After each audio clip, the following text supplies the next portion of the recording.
अस्सलामुअलैकुम स्टूडेंट्स। आज का जो हमारा टॉपिक है वो बहुत ही इम्पोर्टेंट शॉर्ट क्वेश्चन है। और अगर आपको ये वाला टॉपिक नहीं आएगा तो आपको जितनी भी इलेक्ट्रिकल का सिस्टम है, इलेक्ट्रॉनिक्स है या इलेक्ट्रिक करंट वगैरह, इन सारी चीज़ों की स्टडी करना आपके लिए बहुत मुश्किल होगा।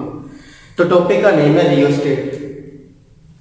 रियोस्टेट हमारे पास करंट कंट्रोलिंग डिवाइस होता है और किसी भी सर्किट में यूज़ करके सर्किट के करंट को एक तो कंट्रोल में रखते हैं, साथ हम करंट की वैल्यू को बढ़ा भी सकते हैं और कम भी कर सकते हैं। ये होती तो हमारे पास वेरिएबल रेजिस्टेंस है, जिसकी वैल्यू हम अगर रेजिस्टेंस बढ़ाएंगे तो करंट क्या होगा, कम हो जाएगा, और अगर रेजिस्टेंस आप कम करते तो करंट क्या होगा, ज़्यादा होगा। इसको हम एज अ पोटेंशियल डिवाइडर के तौर पे भी यूज़ कर सकते हैं। तो लिखा हुआ है it is a wire bonded variable resistance. ये हमारे पास क्या होती है, वायर बॉन्डेड वेरिएबल रेजिस्टेंस होती है। इसके तीन पॉइंट्स होते हैं। जो दो पॉइंट्स हैं ए और बी, वो दोनों क्या होते हैं, फिक्स होते हैं। और सी क्या होता है, स्लाइडिंग पॉइंट होता है, जिसको आप मूव करके अगर आप लेफ्ट से राइट की तरफ मूव करते हैं तो रेजिस्टेंस आपकी बढ़ती है, करंट आपका क्या होगा, कम हो जाएगा।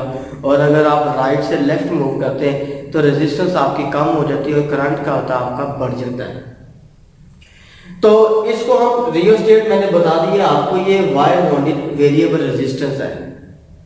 साथ आप इसकी डेफिनेशन ये भी लिख सकते हैं कि रियोस्टेट को हम सर्किट के करंट को कंट्रोल करने के लिए भी इस्तेमाल कर सकते हैं।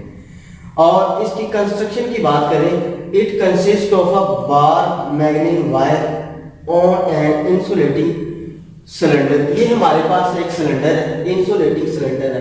इस सिलेंडर के ऊपर हमने क्या किया हुआ है, ये वायर को ऑन किया हुआ है।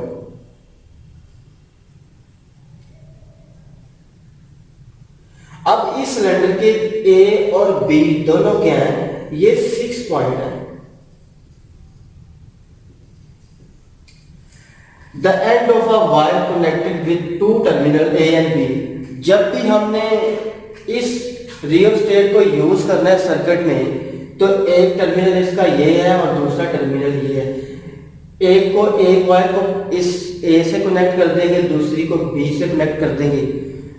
और C is the sliding point move from A to B या बी टू ए। जो C इसका ये वाला पॉइंट है, ये क्या होता है, ये स्लाइडिंग पॉइंट है। इसको आप आगे पीछे भी मूव कर सकते हैं, लेफ्ट भी मूव कर सकते हैं, राइट भी मूव कर सकते हैं। मैंने आपको बताया था अगर आप राइट मूव करते हैं तो आपकी रेजिस्टेंस बढ़ जाएगी, या ए से बी मूव करते हैं तो रेजिस्टेंस आपकी बढ़ेगी, करंट आपका कम हो जाएगा, सर्किट आसानी के साथ कंट्रोल हो जाएगा। और अगर आप बी से ए पे मूव करते हैं तो करंट की वैल्यू आपकी बढ़ जाएगी, रेजिस्टेंस की वैल्यू क्या होगी, कम हो जाएगी। तो हम इसको दो तरह से इस्तेमाल कर सकते हैं रियोस्टेट को एज अ वेरिएबल रेजिस्टेंस, और साथ हम यूज करते हैं एज अ पोटेंशियल डिवाइडर। तो कैसे यूज करते हैं, नेक्स्ट स्लाइड में देखते हैं। रियोस्टेट को हम दो तरह से इस्तेमाल करते हैं या वर्किंग में लेके आते हैं। पहली चीज मेरे पास एज वेरिएबल रेजिस्टेंस है कि जो हमारे पास रियोस्टेट है, इसके दो पॉइंट्स हैं ए और बी, दोनों फिक्स है। सी इसका स्लाइडिंग पॉइंट है। जब आप इसको, वेरी का मतलब होता है बढ़ना, अगर आप रेजिस्टेंस की वैल्यू बढ़ाना चाहते हैं करंट को कंट्रोल करने के लिए, तो आपको ये जो स्लाइडिंग पॉइंट सी है, इसको लेफ्ट से राइट मूव करेंगे। जब रेजिस्टेंस बढ़ जाएगी तो करंट क्या होगा, कम हो जाएगा। और अगर आप इसको बी से ए की तरफ मूव करते हैं तो हमारे पास रेजिस्टेंस की वैल्यू कम हो जाएगी, करंट क्या होगा, बढ़ जाएगा। इस तरह से हम इसको एज अ वेरिएबल रेजिस्टेंस के तौर पे यूज करते हैं। और अगर सर्किट में बहुत ज़्यादा करंट चल रहा हो, वहाँ आपने करंट को कंट्रोल करना हो, तो फिर भी हम क्या करते हैं, रियोस्टेट ही यूज करते हैं। नेक्स्ट हमारे पास है एज अ पोटेंशियल डिवाइडर, कि जो हमारे पास रियोस्टेट है, रियोस्टेट को हम एज अ पोटेंशियल डिवाइडर के तौर पे भी इस्तेमाल कर सकते हैं। ये मेरे पास रियोस्टेट है ए और बी, इसके दोनों क्या फिक्स पॉइंट है। ये सी इसका क्या है, स्लाइडिंग पॉइंट है, जिसको आप ऊपर नीचे आप मूव कर सकते हैं, रेजिस्टेंस की वैल्यू को कम भी कर सकते हैं और ज्यादा भी कर सकते हैं। अब आपने किया क्या है, इस ए और बी पॉइंट को बैटरी के साथ कनेक्ट कर दिया है। बैटरी आप 12 वोल्ट की भी ले सकते हैं, 5 वोल्ट की, 2 वोल्ट की भी, 1.5 वोल्ट की, जितनी आपको जरूरत है। अब आपने करना क्या है, इसकी जो टोटल रेजिस्टेंस है रियोस्टेट की वो कैपिटल आर है। तो कहते हैं इस हिस्से में ये बी पॉइंट से लेके सी तक जो हमारे पास potential difference V B C, इसकी वैल्यू क्या करें आप फाइंड करते हैं। ये वाली ये बी से सी पॉइंट तक की जो वैल्यू वो आपने वोल्टेज की वैल्यू फाइंड करनी है। तो ओहम लॉ के मुताबिक हम क्या करेंगे, फाइंड करेंगे। अच्छा, टोटल रेजिस्टेंस मेरे पास आर है, इतने हिस्से की जो मेरे पास रेजिस्टेंस होगी, इंटरनल रेजिस्टेंस, वो क्या होगी, स्मॉल आर होगी। टोटल रेजिस्टेंस मेरे पास आर है, जो इतनी यूज होगी, मैंने इसमें क्या नाम दे दिया, स्मॉल आर। अब फार्मूला टोटल रेजिस्टेंस के लिहाज से जब भी आप सर्किट में वोल्टेज या रेजिस्टेंस या करंट की वैल्यू फाइंड करना चाहते हैं तो ओहम लॉ यूज करते हैं। ओहम लॉ के मुताबिक V = IR। ये तो आपके पास वोल्टेज, करंट और रेजिस्टेंस है इस सारे सर्किट की। अगर आपने इतने हिस्से के वोल्टेज निकालने हैं तो फिर रेजिस्टेंस भी क्या इतनी ही यूज करनी पड़ेगी। तो उसके लिए इधर तो वोल्टेज मेरे पास होंगे VBC, क्योंकि मैंने इसके पोटेंशियल डिफरेंस फाइंड करने, ये VBC का इतने से का आई करंट तो आएगा, क्योंकि करंट तो सारे सर्किट में पास हो रहा है। साथ जो रेजिस्टेंस है वो इतने हिस्से की आएगी, वो मेरे पास क्या है, समान आ रहा। अब अगर मैं आई की वैल्यू यहां पुट कर दूं,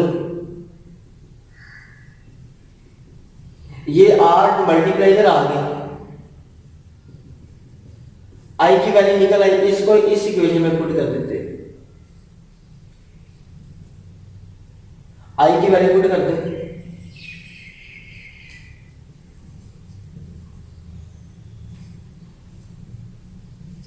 अब इलेक्ट्रिसिटी में या ईएमएफ में हम क्या करते हैं, V को हम E भी लिख लेते हैं। तो यहां आप क्या करेंगे,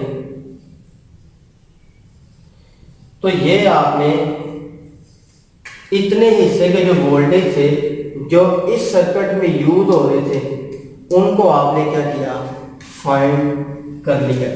तो रियोस्टेट को हम एज अ पोटेंशियल डिवाइडर और एज अ वेरिएबल रेजिस्टेंस के तौर पे भी यूज करते हैं।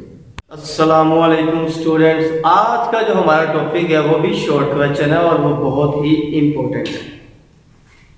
तो टॉपिक का नेम है थर्मिस्टर क्या होता है। डेफिनेशन है, thermistor is a heat sensitive resistor, कि जो हमारे पास थर्मिस्टर है वो हीट सेंसिटिव रेजिस्टर होते हैं और इसकी जो रेजिस्टेंस है वो सराउंडिंग के टेम्परेचर के लिहाज से क्या होती है, चेंज होती है। जितने भी थर्मिस्टर हैं वो मोबाइल, ओवन और जितनी भी इलेक्ट्रॉनिक्स की चीज़ें उनमें यूज़ होती हैं, जब वो गर्म हो जाती हैं, जब उनका टेम्परेचर बढ़ जाता है तो उस टेम्परेचर को रेजिस्टर ही, ये थर्मिस्टर ही क्या करता है, उस टेम्परेचर को ख़त्म कर देता है। अक्सर आपने देखा होगा जब हमारे मोबाइल बहुत ज़्यादा क्या जाते हैं, गर्म हो जाते हैं, तो ये थर्मिस्टर क्या होते हैं, जब आप बंद करेंगे थर्मिस्टर क्या करेगा, उस हीट को, सारी की सारी हीट को क्या करेगा, जज़ब कर लेगा। तो ये थर्मिस्टर का काम है। अब थर्मिस्टर हमारे पास किस टाइप्स के होते हैं, दो तरह के होते हैं। कुछ थर्मिस्टर हमारे पास एनटीसी होते हैं और कुछ हमारे पास क्या होते हैं, पीटीसी होते हैं। थर्मिस्टर जो मोस्टली तौर पे वो सेमीकंडक्टर्स के बने होते हैं और कुछ जो होते हैं वो कंडक्टर्स के बने होते हैं। जो हमारे पास एनटीसी है वो हमारे पास सेमीकंडक्टर्स के बने होते हैं या नेगेटिव टेम्परेचर कोफिशिएंट। हमने पढ़ा था जितने भी हमारे पास सेमीकंडक्टर्स होते हैं वो सारे के सारे क्या होते हैं, एनटीसी होते हैं या नेगेटिव टेम्परेचर कोफिशिएंट होते हैं। अगर आप सेमीकंडक्टर जो है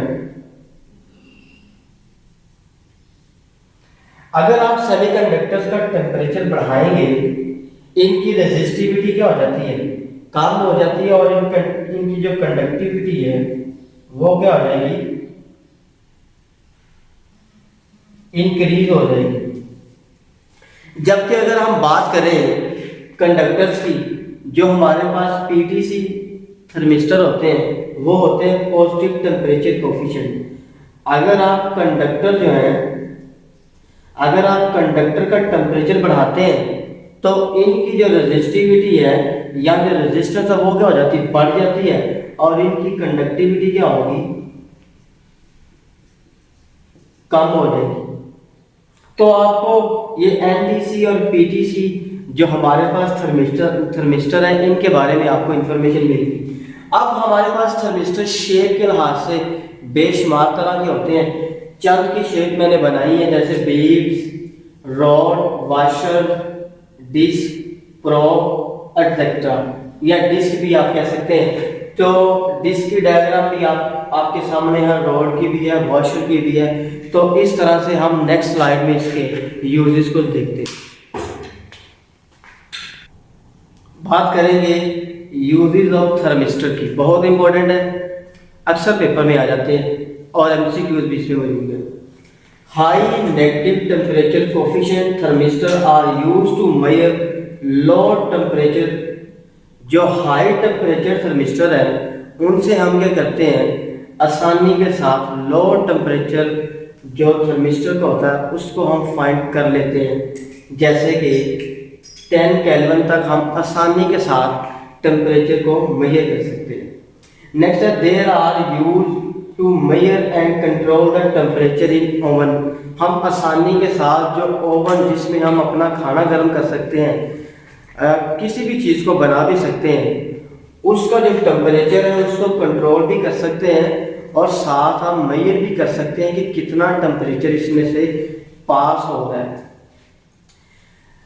नेक्स्ट हमारे पास है they are use to effect the cancel of temperature rise in other electronic devices.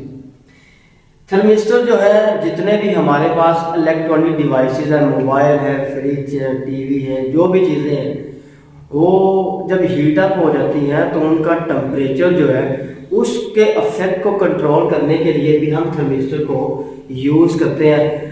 तो अक्सर आपने देखा मोबाइल अगर गर्म हो जाए तो उसके अंदर जो हीट होती है उसको भी थर्मिस्टर ही क्या करता है, अब्जॉर्ब कर लेता है, जिससे उसका टेम्परेचर जो है वो नॉर्मल हो जाता है।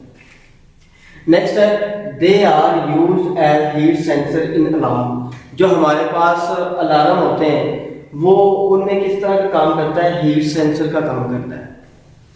नेक्स्ट है thermistor behave as the temperature sensor. जो थर्मिस्टर है वो टेम्परेचर सेंसर के तौर पे काम करते हैं, विच में convert the change in temperature into electrical voltage. जितना भी टेम्परेचर चेंज हो रहा होगा उसका वोल्टेज क्या होगा, साइन बना देगा।